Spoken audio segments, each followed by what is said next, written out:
Hey everybody, welcome back. It is Hump Day. It's Wednesday. Hope you're doing well. This short week with the holiday, but we're back with a Raider Nation mailbag. Scott Gulbransen, along with Moe Moton, we are your hosts here on Silver and Black Today, an Odyssey original podcast. Please subscribe wherever you get your audio. Don't forget to turn on that auto download. If you're watching us on YouTube, hello to you, and thanks for the subscribe. Hit that subscribe button. Like button helps too, but also hit the notifications bell. That way you know every time we have a new video. Well, we're going to get into it. Lots of folks, Mo. As you can imagine, the Raiders missed the playoffs again. Season's coming to an end. Playing for pride and maybe Antonio Pierce at this point. But everybody's got a lot to say, and as you will hear, a lot has to do with the coaching situation. And, of course, just a teaser for tomorrow's show, Thursday's show. We're going to get into some of the coaching prospects, especially one Mr. Jim Harbaugh, which you'll hear about from readers and listeners today, as well as talking about the offense and, of course, previewing the Denver Bronco game. So that'll be all on tomorrow on Thursday's show. All right, Mo, so let's dive in here because people got a lot to say, right? I mean, we're getting ready. Raider fans are used to this over the years now, unfortunately, which is getting ready for the excitement or whatever you want to call it of the off season. And it centers around the unknowns, right? GM, coach, quarterback, those types of things. So we're going to jump right into this. But Mo, before we do that, what do you hear? Like when you interact with a lot of folks like I do in social media, what are you hearing from folks overall as it relates to, because our good friend Tarek from Chicago is first up here with a voicemail, but tell us what you're hearing as far as the coaching situation, just the overall mood of folks as they get ready for the offseason. Folks are scared out of their wits that if the Raiders hire Jim Harbaugh, that he's going to draft J.J. McCarthy no matter what. I was on X on, Tuesday night, and I had to just throw some common sense out there. Jim Harbaugh is the coach of the Michigan Wolverines today. His quarterback is J.J. McCarthy. They are about to play in their most important game of their collegiate careers. Harbaugh has never won a natty. Obviously, J.J. McCarthy never won a national championship. Of course, he's going to make it seem like J.J. McCarthy is the best quarterback in the country. These are 19, 18, 20, 21-year-old college players. Confidence goes a long way with them. Not to say it doesn't go along with adults, but especially younger athletes. So he has to make it seem like when you listen to him speak that J.J. McCarthy is my guy. He is the best quarterback in the country. Of course, he's going to sell that to you because it's his quarterback in before a big game. It just doesn't necessarily mean that he's going to draft J.J. McCarthy if he goes to the NFL. It just means that he's doing his job as a collegiate head coach and motivating his quarterback. Let's be serious, people. It's funny, and I laugh because, and believe me, you in today's world, especially when you have the anonymity of sitting behind a keyboard or your phone on a platform like X.com, where you don't even have to put your picture up, people don't know who you are. And you say, people's absolutes blow my mind. You know, I was going back and forth with a couple guys, some level-headed, saying, "Hey, look, if Harbaugh comes, this might happen. If he doesn't come, this might happen." You know, kind of just going back and forth about the positives and negatives, which I think is great. Like anytime you look at someone as a coach of your football team, nobody's perfect. Everybody's got baggage. Everybody's got things they do really, really well and other things that they do not do well. But I love the people like, well, if he's the coach, they're going to be mediocre. Or if he's a coach, it's another Josh McDaniels. It's like, Josh McDaniels never had a winning record in the NFL. Okay. Jim Harbaugh went to 3 straight NFC championship games, including a Super Bowl. So to me, you can say you don't like Jim Harbaugh. I'm totally fine with that. I'm not saying Jim Harbaugh is going to be the only other candidate, by the way, either. But to go from 0 to 100, like he's either not coming or if he comes, it's going to be disaster, is just really interesting. So, that's where people are with extremes today. They just are. But I understand, Mo, it comes from a place where they just want their team to be good. it also comes from a place where certain people just want certain candidates to win the job. So if you're a fan of a certain candidate, you're going to throw dirt on the other candidates because you're rooting for a certain candidate to get the job. And I Sure. get that. I do too. And but like I said, I just will say that with the whole Jim Harbaugh conversation, you have to understand that one, he has to make the decision to make the jump to the NFL. We'll talk about that. And it seems like it could happen based on something that he's done in the past week. Two, let's remember that Jim Harbaugh, because a lot of people want to compare him to John Gruden and say, well, he hasn't been in the NFL for a while. He's outdated. Just understand, as I said in a previous episode, that a lot of what you're seeing in the NFL now is what the college game is doing. So it used to be the college players have to fully adjust to what the NFL is doing. Now it's not like that in today's world. Now you have to kind of cater to what that player had done best on the collegiate level. And Jim Harbaugh, being in college for so long and being successful, didn't win a natty yet as of today, but he's turned around every program that he's gone to on the collegiate level. So he knows how to motivate young players. Yes. And as you said, he has a 70. He's gone to Super Bowl. He's gone to multiple NFC championships. He's a 70% win percentage in the NFL.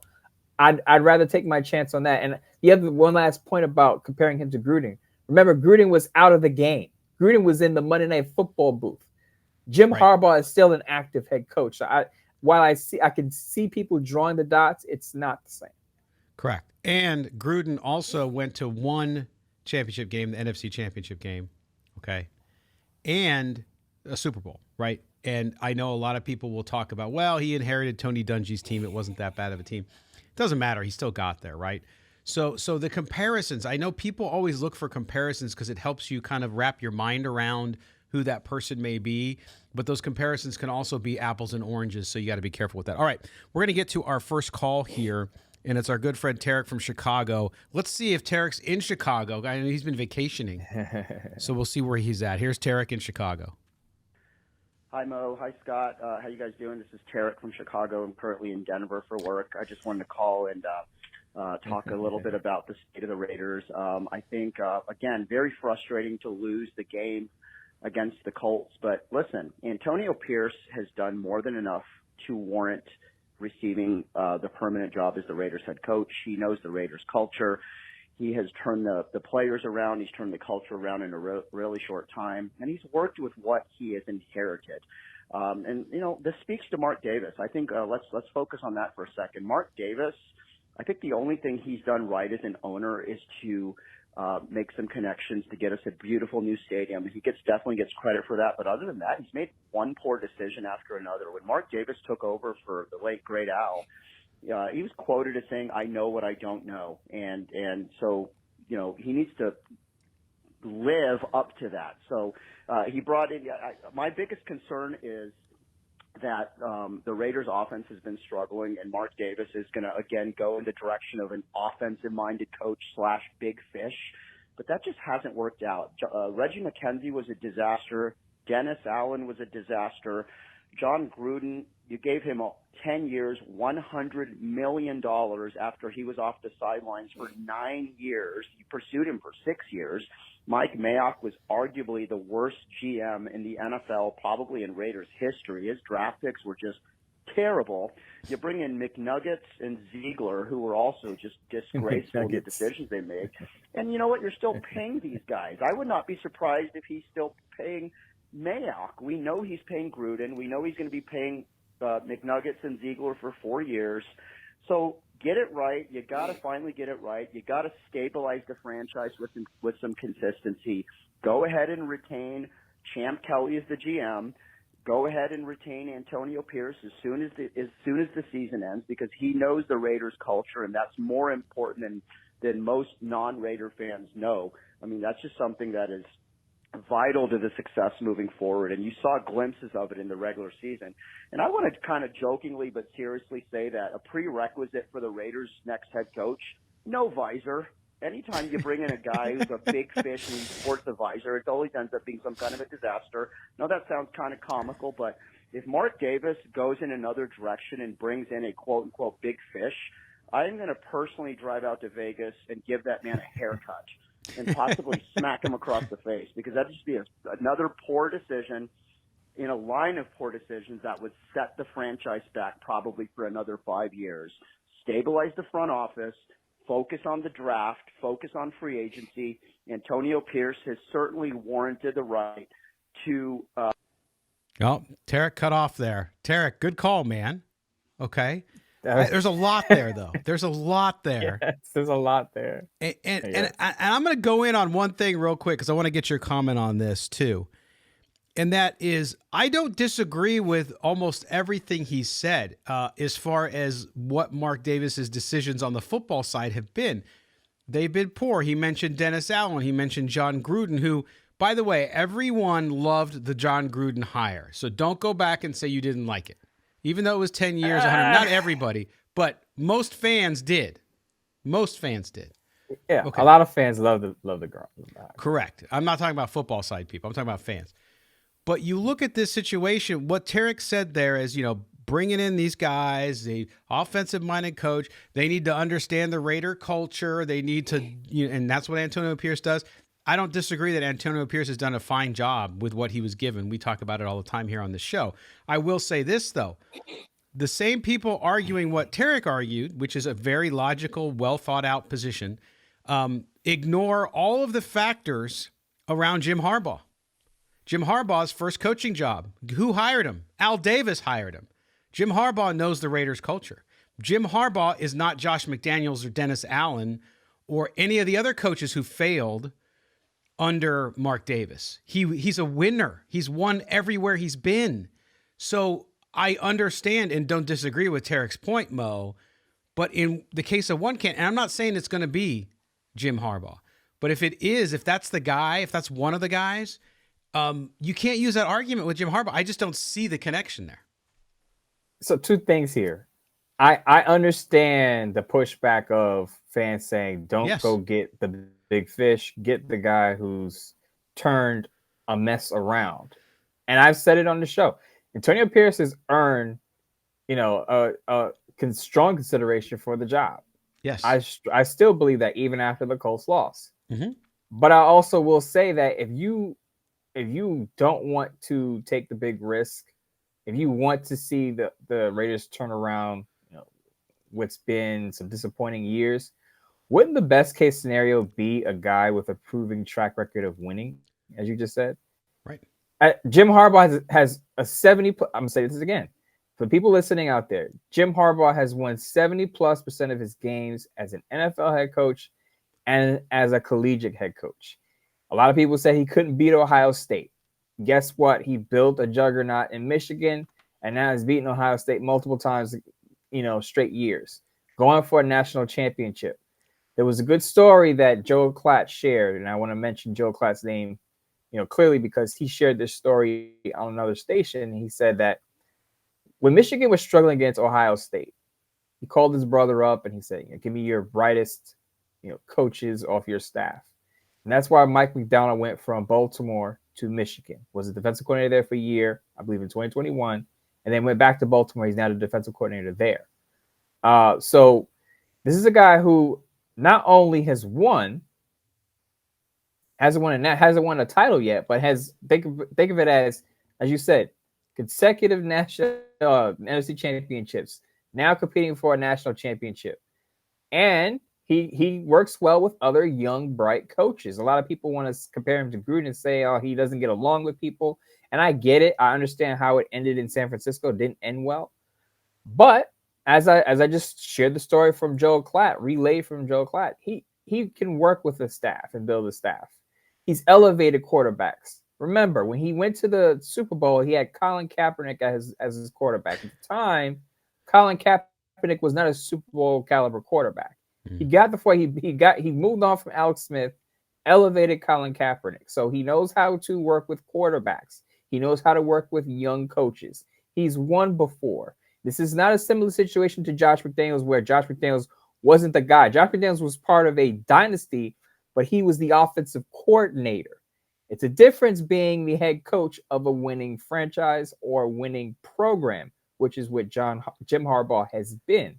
So I just want to say that if you're tired of the rebuilds, if you're tired of losing, and you're tired of big swings at candidates who may not live up to or perform up to standards, I would say getting a coach like Jim Harbaugh with his track record, with his history, seems like the right move. Is it the best move over Antonio Pierce? That's something that we can debate. But Sure. if the two were going up for the job, I would say Jim Harbaugh is the better choice, simply because he has a better chance of competing twice a year with Sean Payton and Andy Reid. Now, I know the Raiders just beat the Chiefs with Andy Reid, but are you trusting a guy who's as inexperienced as Antonio Pierce, or a guy who's done it and won before on the pro level? Right. And some people will take what you said last there, well, his inexperience, and they'll take that as you don't like him. I know. Which is not true, which you just praised the guy and said that he is a bona fide candidate for the job. No question. Right. And he's done an excellent job for what he was given. That said, that's the point. And look, we don't know if Jim Harbaugh does come back in the NFL, which it looks like it's going to happen. Doesn't mean that he chooses the Raiders. There's going to be other teams that are going to be suitors as well. So it's not like the Raiders. It's the Raiders or Michigan. It's the Raiders and two other teams, including the Chargers. Apparently, from what we see reports from our good friends at LA Football Network, they might want him. Other teams might want him. The reason they may want him is because of all the things you just laid out. So you look at that and you say, okay, so you have to consider that. Again, I said it yesterday on X, which was, you can't get all emotional because you like a guy's style or because he's a good man. And that's who Antonio Pierce is. That doesn't mean he doesn't have a shot at it. And it doesn't mean that you don't consider others. You have to consider other candidates. You can't just say, hey, you did a great job for us in a bind, so we're giving you the job. As many people I've heard say that, I think to myself, well, that's great. But then next year, if they start off 1-8, what are you going to tell me? Are you going to say, well, at least he's a good dude? No, you're not. You're not going to say that. And I'm not saying that Antonio Pierce would fail, because I don't know that. Nobody knows that. So there's a lot of unknowns. There's a lot of, as I said at the beginning, a lot of positives, a lot of challenges for each coaching candidate. So you have to evaluate those, and you have to be honest with it and look at it from a 50,000 foot level and be honest with yourself. Don't just say that he deserves a job because you like him and he's a Raider.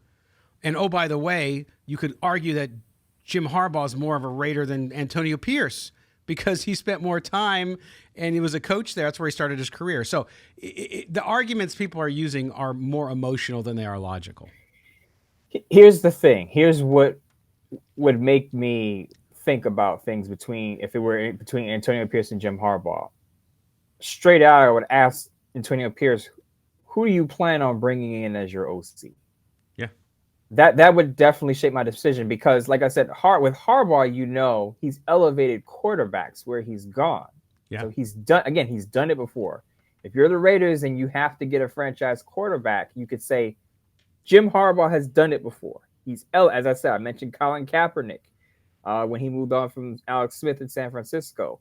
He's now in Michigan. Who knows how good J.J. McCarthy would be if Jim Harbaugh was not there. Now, a lot of people are not going to give him credit for Andrew Luck because they're saying, well, Andrew Luck was a transcendent candidate. But at that age at Stanford, Andrew Luck needed coaching. Andrew Luck just doesn't become good because he's Andrew Luck. He has to grow with coaching, grow and develop with coaching. And Jim Harbaugh was there for that. Yeah. His early formative years. So again, but then you have to compliment him, Mo, and that would go against their coach. The folks who don't want Harbaugh, that would go against their argument, so they won't admit that. All I'm saying is that if I'm hiring Antonio Pierce, I need to know who his offensive coordinator is going to be. Because if it's Bo Hardegree, no. If it's Adam Gase, because he's I don't want to say he's close to Adam Gase, but there are some connections. They connect the dots. They believe he consulted Adam Gase as one of the coaches that he brought in during the bye week. Adam Gase was one of them. Marvin Lewis being another one. Tom Coughlin was another one. But Adam Gase was the offensive mind that he kind of brought in to sit in his meetings. Adam Gase hasn't had a offense ranked 17th or better in any of his years after the two Peyton Manning years in Denver. So after he left Peyton Manning in Denver, he was with Miami for a bit. He was with Bears for a bit. He's with the Jets for a bit. None of those offense were in the top half of the league in yards or scoring. So if he's bringing in Adam Gase, I'm out. I'm definitely not in on that. I'm choosing Harbaugh. I'm sorry. I'm just looking at it from the perspective of I need to develop a young quarterback. Who's best suited to do that right now? Yes. Antonio Pierce and Adam Gase or Jim Harbaugh? Or Antonio Pierce and Bill Hardegree or Jim Harbaugh? It's an easy one when you talk about it that way. Absolutely. All right, we're going to take a quick break here on the Mailbag edition on this Wednesday in January, the first Wednesday in January. Happy New Year again to you. You're with Scott. You're with Mo. Silver and Black today, coming right back after this. All right, here we're back. Mailbag edition of Silver and Black today on this Wednesday. Thank you for being with us. Moe Moton, Scott Gulbransen with you. And we are getting right back to the calls. The next one comes from our good friend, Mo. Swag Jeff from Raiders Fan Radio called in and left us a message. So here's Jeff. Scott, Mo, Swag Jeff from Raiders Fan Radio. How you guys doing, man? First and foremost, I want to say, Scott, thank you again so much for coming to Middle Tennessee last week to do a super fun show of Raiders Fan Radio, and we even got Mo on. What do you think about that, man? That's pretty awesome. Hey, man, look, I'm going to keep it short. I'm going to keep it sweet, man. Antonio Pierce, he needs to be hired. You know, I understand you can't make the change mid-season, whatever it is, but come the last snap of the regular season, postseason, God forbid, this guy needs to be made the full head coach. You know, I think we saw Mark Davis, talk about how he kind of regretted not bringing in Rich Bisaccia full-time, all that stuff. Well, now he has a chance to kind of make a similar decision once again. And what do we always say about Antonio Pierce? Those first couple of wins, amazing, got the team rallied, got the team fired up, but emotions are fleeting. They're not sustainable. So what we've seen over the course of the last couple of weeks is a team that is playing for his coach and all that stuff. And what we see with the player development with some of these young guys, Malcolm Kuntz, Bob Spillane, you know, all these guys, Jack Jones, all this stuff, that's not fleeting. The development of these young players and getting them and putting them in positions to be successful, win the game, all that stuff, that's not fleeting. That is sustainable. So I think we get the right offensive coordinator in the mix this offseason. Draft smart, do what we got to do, maybe pick up Justin Fields, maybe not, whatever. Let's just bring in every quarterback that isn't currently on a team or doesn't want to play for their current team. Bring everybody in, have an open tryout, and may the best quarterback win. But much respect to you guys. Can't wait to listen to the show. Love you guys. Go Raiders. There you go, Swag Jeff. My guy, Awesome. Swag Jeff. Yes. He Great said you to were, our show. He said you were on the show when I was down there. I barely remember. Yeah, because you were completely fried by the time I got on. Yes, I was very tired.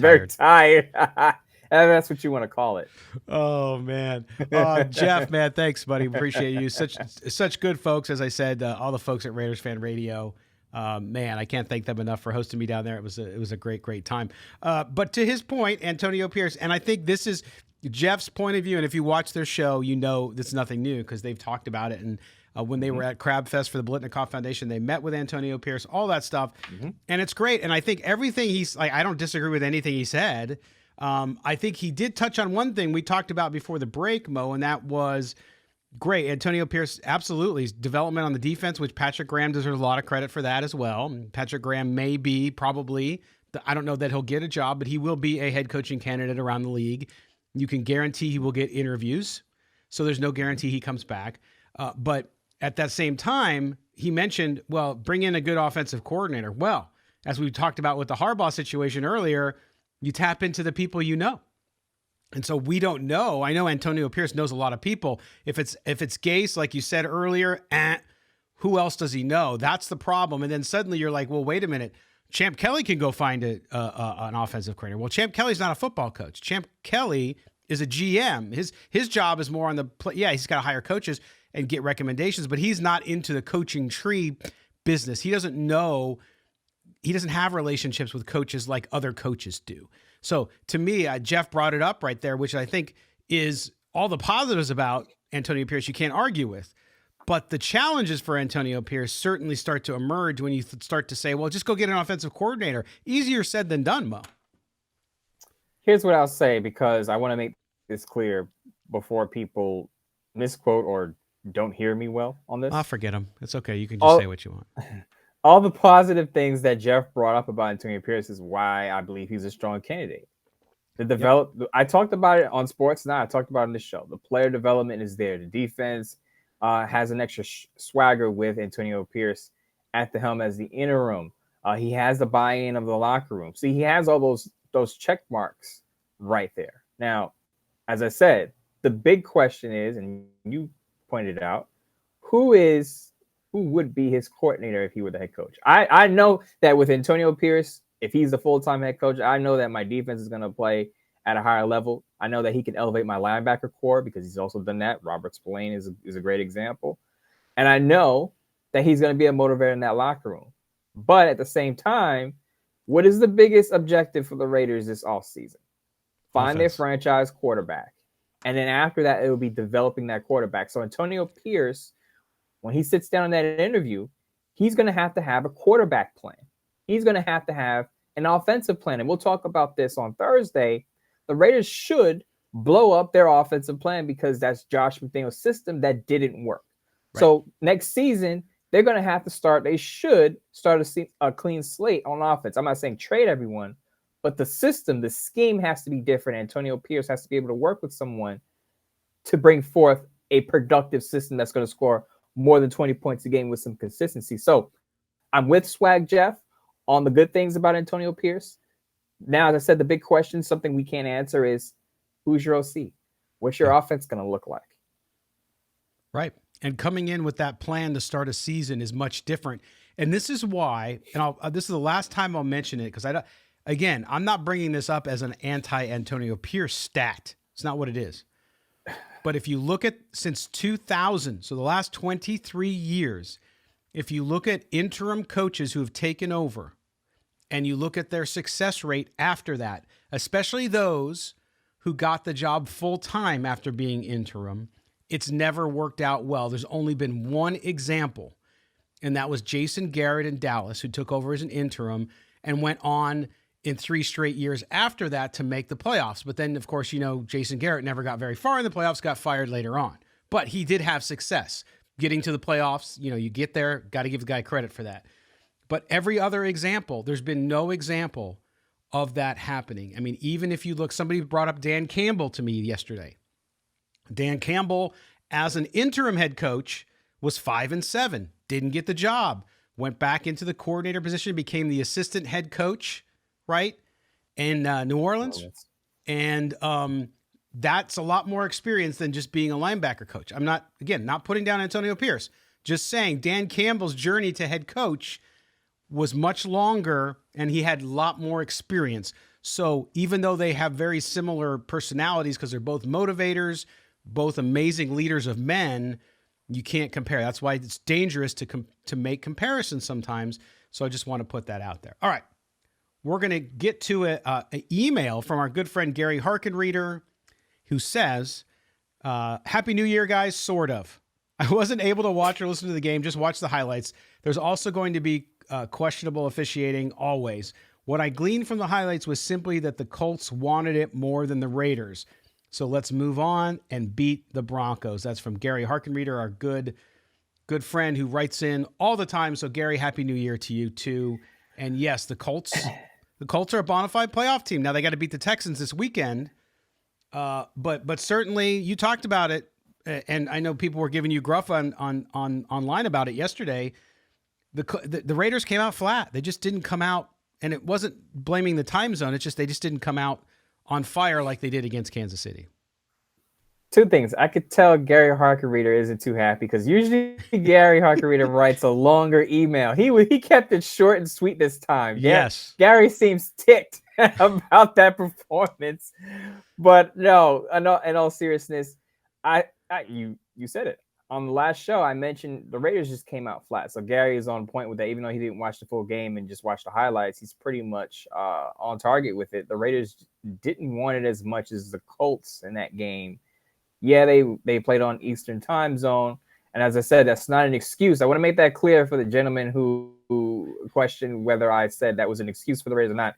I'm not saying that was an excuse, but it's in the Raiders' history that when they go to East Coast time zones, technically, for the most part, they have struggled. Now, they did it on back-to-back games on a short week. So you're coming off of an emotional win of Kansas City, and then you have to get up for another team that's in the playoff hunt.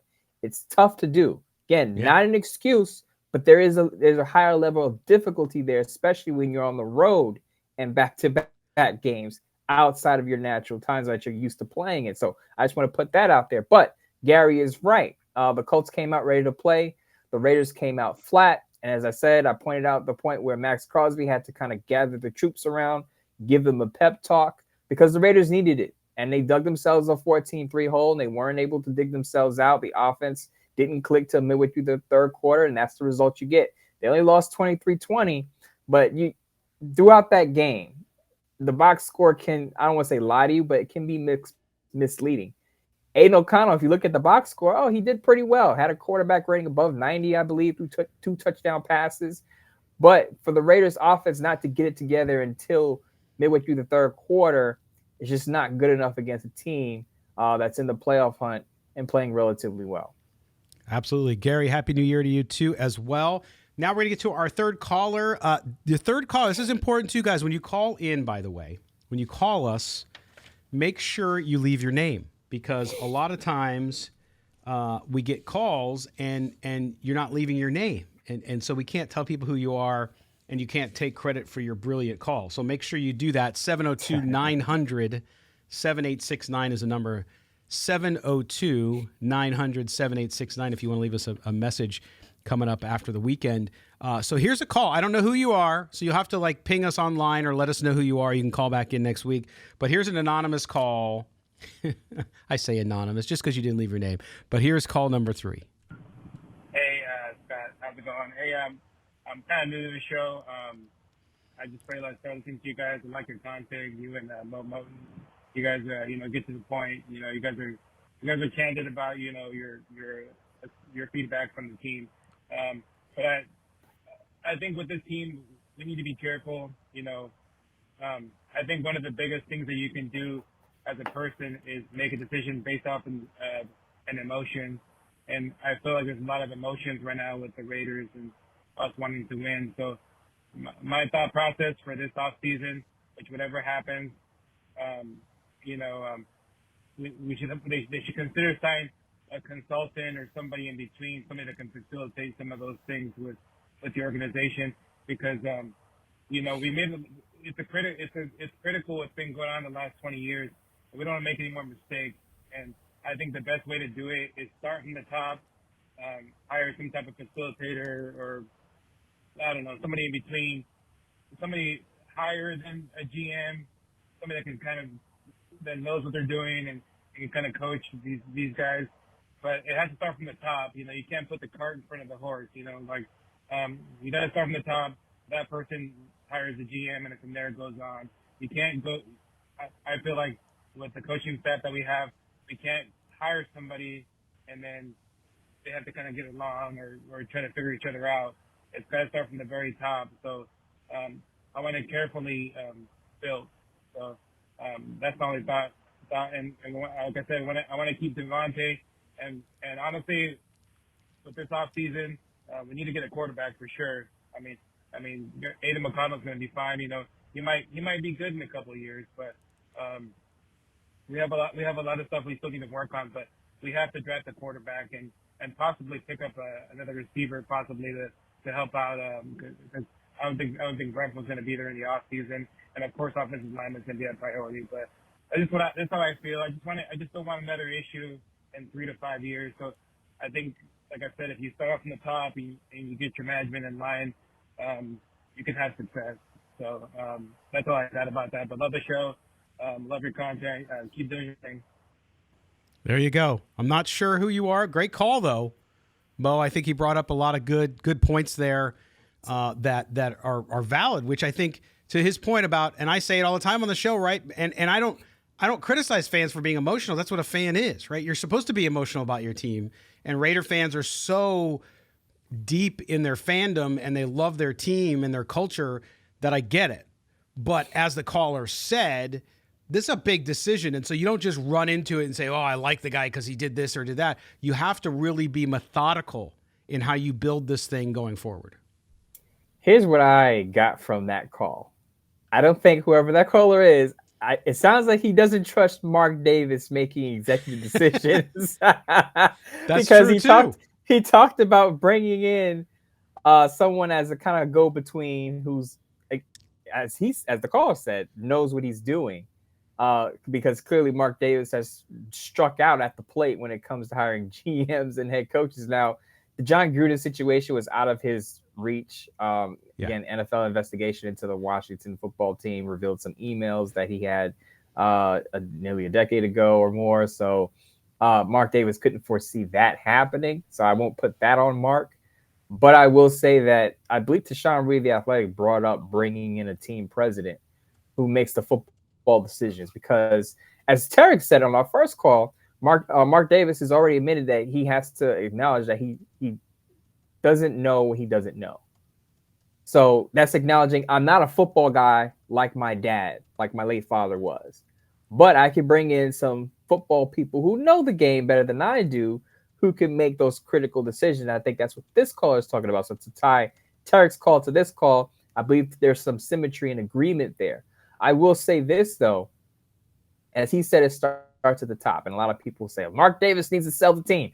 That ain't happening, folks. This caller didn't say that.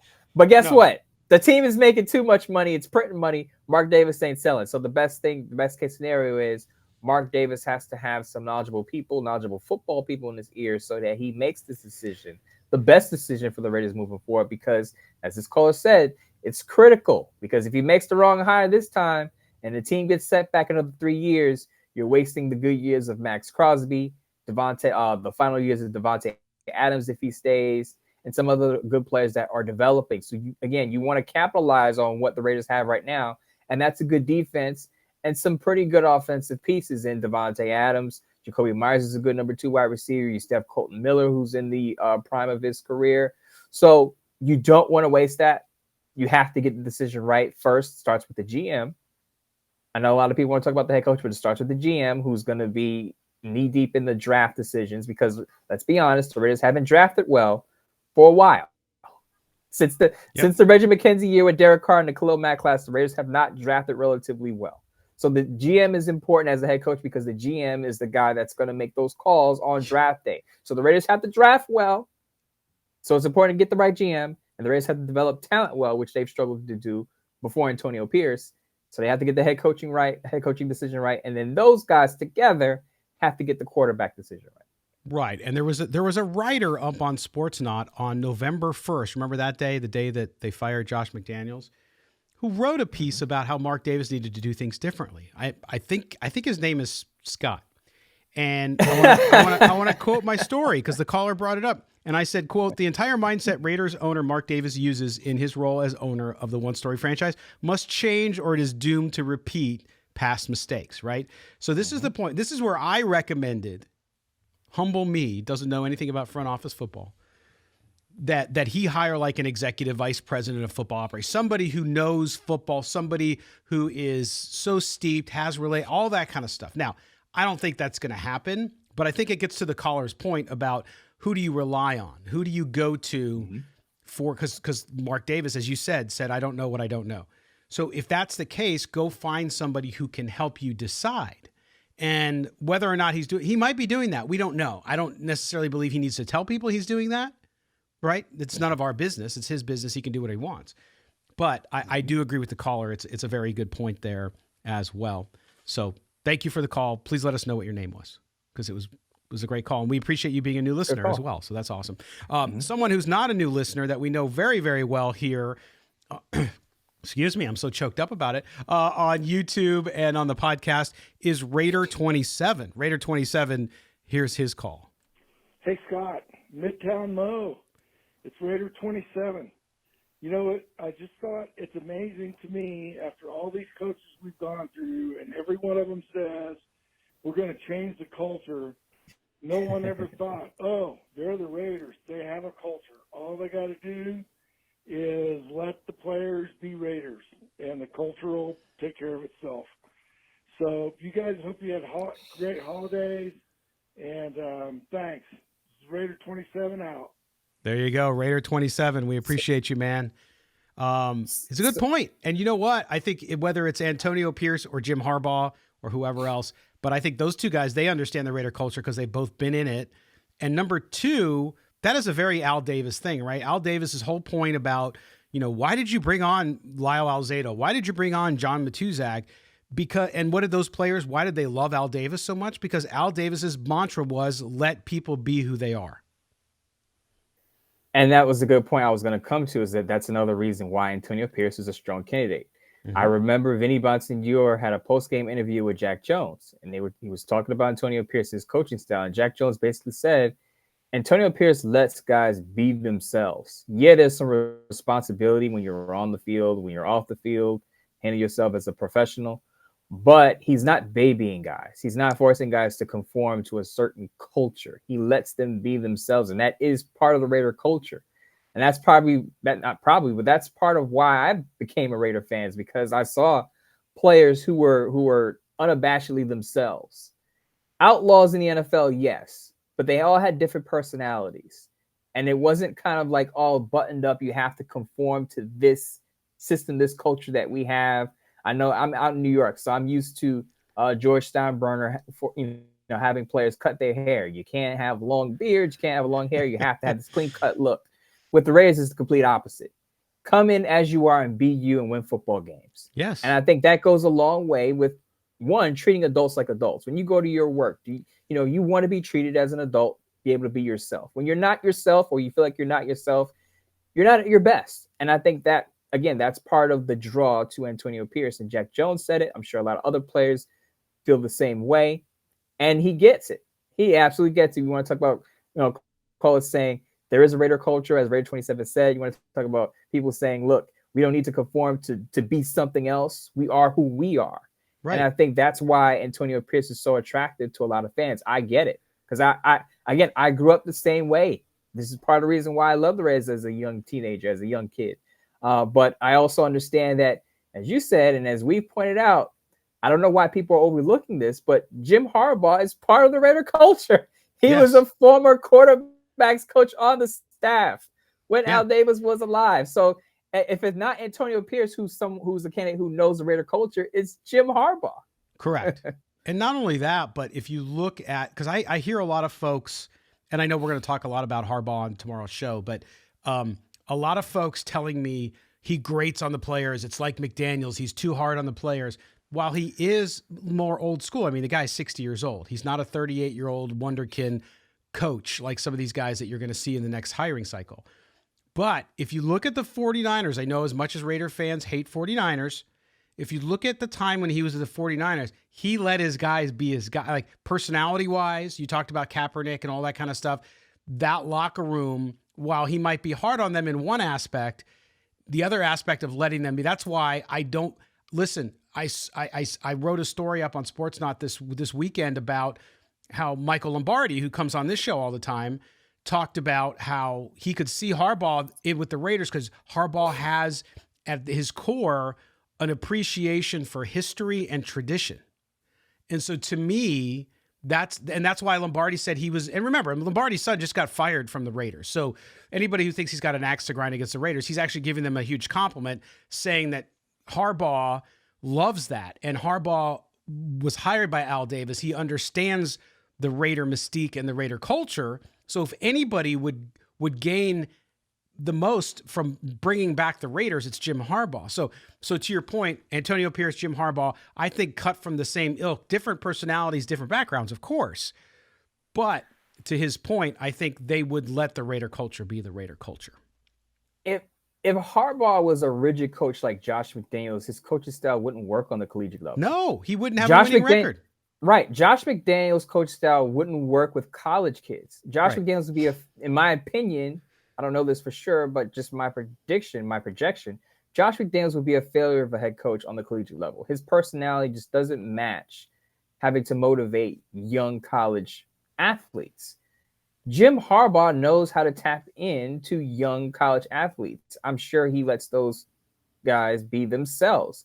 If Jim Harbaugh wasn't that, if Jim Harbaugh wasn't a motivator, he wouldn't be a good college coach, because let me tell you, that's a big part of being a successful college coach. You have to find ways to motivate young men. Well, and Mo, the other thing here too is this is where a situation where perception is opposite of reality. And let me explain to you real quick before we hit the break here, our last break, is that people assume because Harbaugh's in college that he can boss around kids and he can be a hard ass and they can't do anything about it. It's the opposite.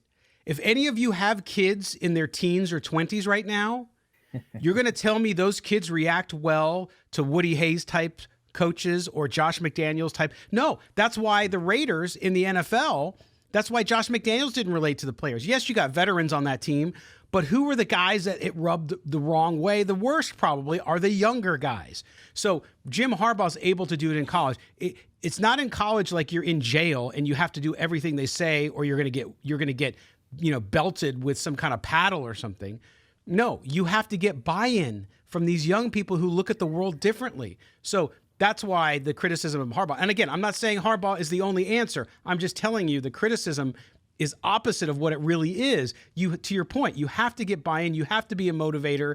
And so people who say he would lose the Raider locker room are just full of crap. They don't even understand the dynamics of a locker room. So I know we talked a lot about Pierce and Harbaugh, but let's remember there are going to be other candidates out there. Sure. Does Ben Johnson, the Lions offensive coordinator, want the job? What about Mike McDonald, who's been a successful Ravens defensive coordinator, former assistant of Jim Harbaugh, by the way?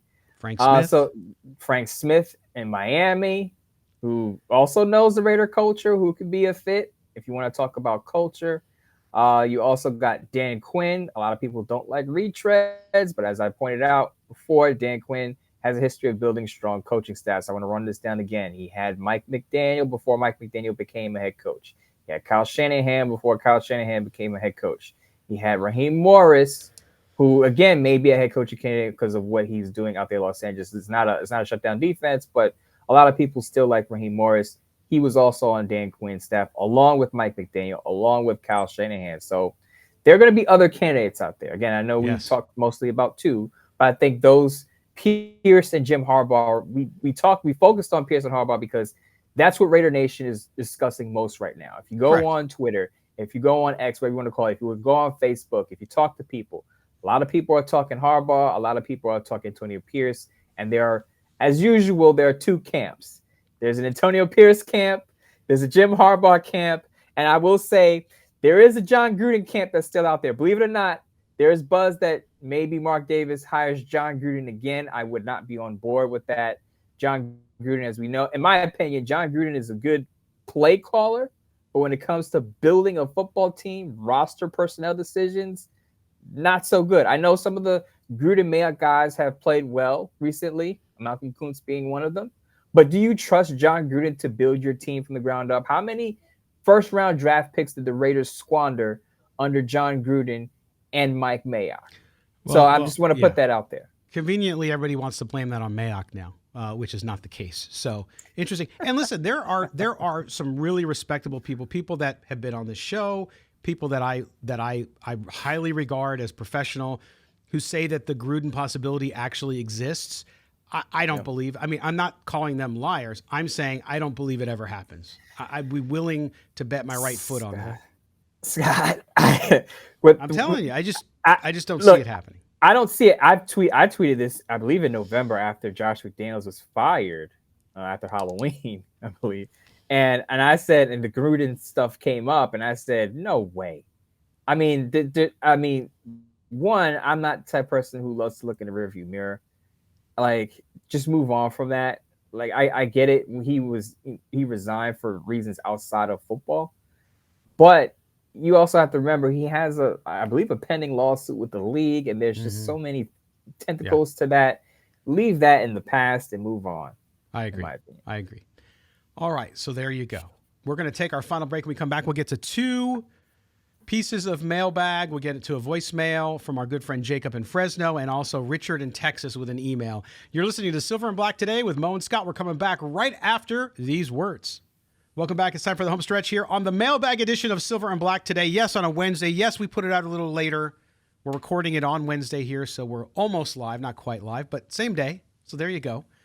Don't forget to subscribe to the show wherever you get your your podcast. Just look for Silver and Black Today and put on that auto download. That way you always get it. If you're with us on YouTube, hit subscribe, hit the notifications bell so you know when we are either live or when we have a new video drop. Yes, we appreciate that. The chat there is always great. He is Moe Moton. He is my partner here. He is the senior NFL writer at Bleacher Report, also Raiders columnist at sportsnot.com. You can follow him on X at Moe Moton, Moemoton. You can follow me at LV Gully. Bunch of new Raider content, not only Mo's stuff on Bleacher Report, but his stuff on Sportsnot. I also have a couple pieces this week on that. I will have a piece, Mo, this week later, I believe on Friday, on the hiring process. A lot of misunderstanding on how the hiring process works with, if Antonio Pierce does get the job, you can't just name him the coach. Because of the Rooney Rule, you got to go through the whole process of interviewing, even though he's African-American. I know it seems counterintuitive. Nonetheless, you have to go through the process. And yes, you have to go through that same process with the general manager. I've advocated that Champ Kelly become the permanent general manager, but they have to interview others. So I'm doing a piece on the Raiders and the process and what that looks like. So look for that. Mo, what do you got coming up this week? Got a Sportsnot piece coming up. I know a lot of people want to say week 18 for non-playoff teams is not important. It's a meaningless game. I wouldn't say it's a meaningless game because you have guys who are going to be hitting free agency in 2024. You have rookies who would want to end the season on a strong note. Aiden O'Connell, Tyree Wilson. Those guys, I'm sure, want to end on a strong note because they want to show whoever the head coach is going to be that, they could be contributors for the long term. And you don't know what that head coach or what that new coach staff is going to look for in these players. So you want to put good film on tape. It's your last chance to do it. You want to take advantage of every opportunity.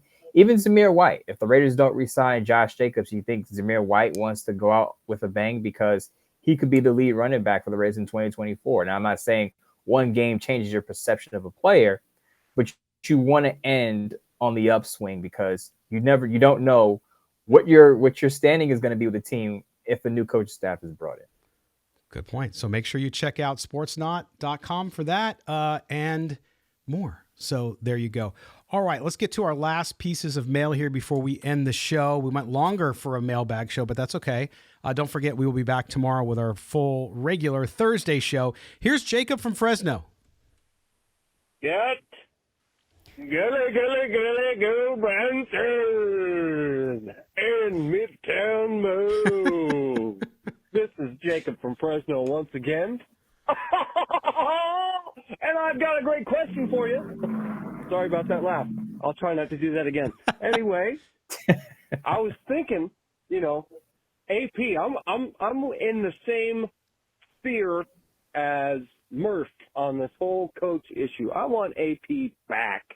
The guy has done a great job.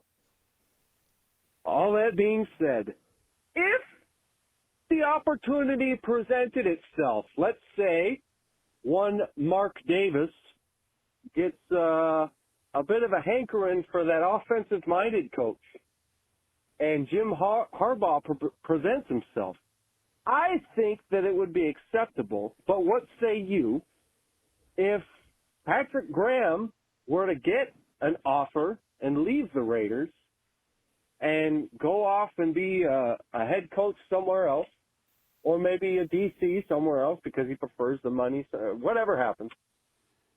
The point is Patrick Graham's no longer with us. If that happens, we bring back AP as the new DC. Max Crosby's fired up. The team is loving it.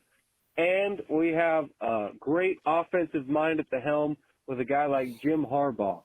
I think a great offensive coordinator would be a guy like David Shaw coming out of Stanford, but a lot of people say he's got a head coaching job. What do you guys think about all that? Do you think I'm way off base? Do you think no way that's never going to happen? Is that unprecedented to see an interim come back as a DC? Anyway, wanted to get you guys' take on that. Appreciate it. Raiders. There you go. Jacob from Fresno. Great call. Mo, I'll let you start with this. Antonio Pierce, if he doesn't get the job, Jim Harbaugh comes in. Could he be the DC? I think a lot of people love that idea because a lot of people have already talked about, well, if Antonio Pierce doesn't get the head coaching job, would he be interested in coming back as an associate head coach? He can bump up his salary. He could be a defensive coordinator so he can get some coordinating experience. I think that would be the best of both worlds. That would be the definition of having your cake and eating it too, because now you get the proven head coach and Jim Harbaugh, who's won before on both the NFL and the collegiate level, and then you get the motivator who, let's be honest, turned around a mess in Las Vegas and Antonio Pierce, and a lot of people are backing him, and you get both guys who are familiar with the Raider culture. So I think that would be in my opinion, that would be the perfect scenario. Antonio Pierce can worry about the defense and continue to give that defense some swag and elevate those players on that level. And then Jim Harbaugh can overhaul the offense, develop a quarterback, and the Raiders will have a balanced team. Now, would Jim Harbaugh work with Antonio Pierce? Would Antonio Pierce work with Jim Harbaugh? Those are questions that I can't answer. Who knows who Harbaugh would want as his DC? Usually, head coaches come in, they want their guys. I don't know if Antonio Pierce and Jim Harbaugh have a relationship or not. But I will say, again, that would be, for fans, I think, listening to fans and what they want, that would be the best case scenario. Because a lot of people who like Antonio Pierce like I do and just have concerns about, okay, what is he going to do with the offense? What can I can guess be on board with Jim Harbaugh working with the offense and then keeping Antonio Pierce, who's again shown that he can coach defense because he is the linebackers coach. So again, that's actually a great call and a great suggestion that I haven't thought of. It's just the fact that would Antonio Pierce come back under that capacity and work with Jim Harbaugh, and does Jim Harbaugh want to work with Antonio Pierce? Yeah, and it comes down to that. I've seen a lot of people as a negative of considering Harbaugh. Well, he's going to want to be like Gruden and be the GM and all that kind of stuff. Now, I do think that if you look at his history in San Francisco, he had a bad relationship with the GM in San Francisco, and that was part of the reason why he left. Okay, I don't think that means that he has to be GM. I've not seen anything that Jim Harbaugh wants to have a role like John Gruden had. I think he wants more input and more control over the roster. So you would have to have a GM that would be willing to work with him. So I think the GM coach relationship, if it was Harbaugh, would have to be something that Harbaugh signs off on, but I don't think he would have complete control. But when it comes to coaching staff, he would have complete control, to your point. But I love Jacob's recommendation. And if it were to work out, to your point, Mo, I think it would be the best of both worlds. Okay, Jacob in Fresno, thanks, man. We appreciate the call. Our last mailbag piece of the week before we get out of here is from Richard. It says, hey, guys, Happy New Year, and thanks for great content all season long. Thank God you're not like many content creators who just tell people what they want to hear. It would be easier. We wouldn't have to deal with some of the stuff we deal with, but thank you, Richard. We appreciate that. I, for one, love Antonio Pierce, but if we can make a run at Jim Harbaugh, how can you be a Raiders fan and not be excited about that? The way I look at it is this. If it's Pierce, great. If it's Harbaugh, great. We win both ways. Now let's get a quarterback, and to quote Mo, make sure they're functionally mobile and a playmaking quarterback. Thanks, guys, from Richard in the Lone Star State. That's Richard in Frisco, Texas. Thank you, Richard. Mo, I like his attitude. I think there's a lot of Raider fans in the same boat, which is they love Antonio Pierce. If he gets the job, they'll be very happy. If Jim Harbaugh was the guy, they'd be very happy about that too. And so you if you're a Raiders fan, you just want to make sure that whoever comes in is able to kind of get this thing going, and that starts with that quarterback position. Functionally mobile. I like how that's now catching on. Oh yeah. Shout out to the emailer on that one. It's very much a popular thing on the X right now when I talk about quarterbacks. Michael Penix, by the way, functionally mobile. He showed it against Texas. But I will, just to get to our emailer, the Raiders have we talked about this ad nauseam. The Raiders have a big decision coming up. And I know a lot of people are in, as I said, certain camps. Like there's the Antonio Pierce camp. There's the Jim Harbaugh camp. There's also the let's get an offensive-minded head coach. That's not Jim Harbaugh camp, because Jim Harbaugh may wear people out after 5 years. So I understand. I understand all the camps and all the perspectives of where people are coming from. But as our one anonymous caller said, I think you have to let the season ride out. You got one more week left. Take a deep breath.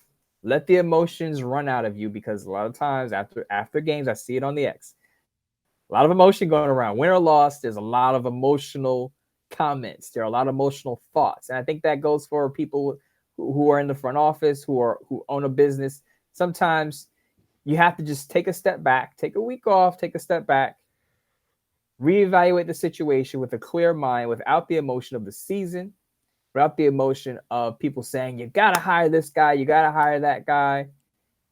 Consult some people who are knowledgeable. Again, to that anonymous caller's point, Mark Davis should have someone who's more knowledgeable in football than he is. And then you make the decision.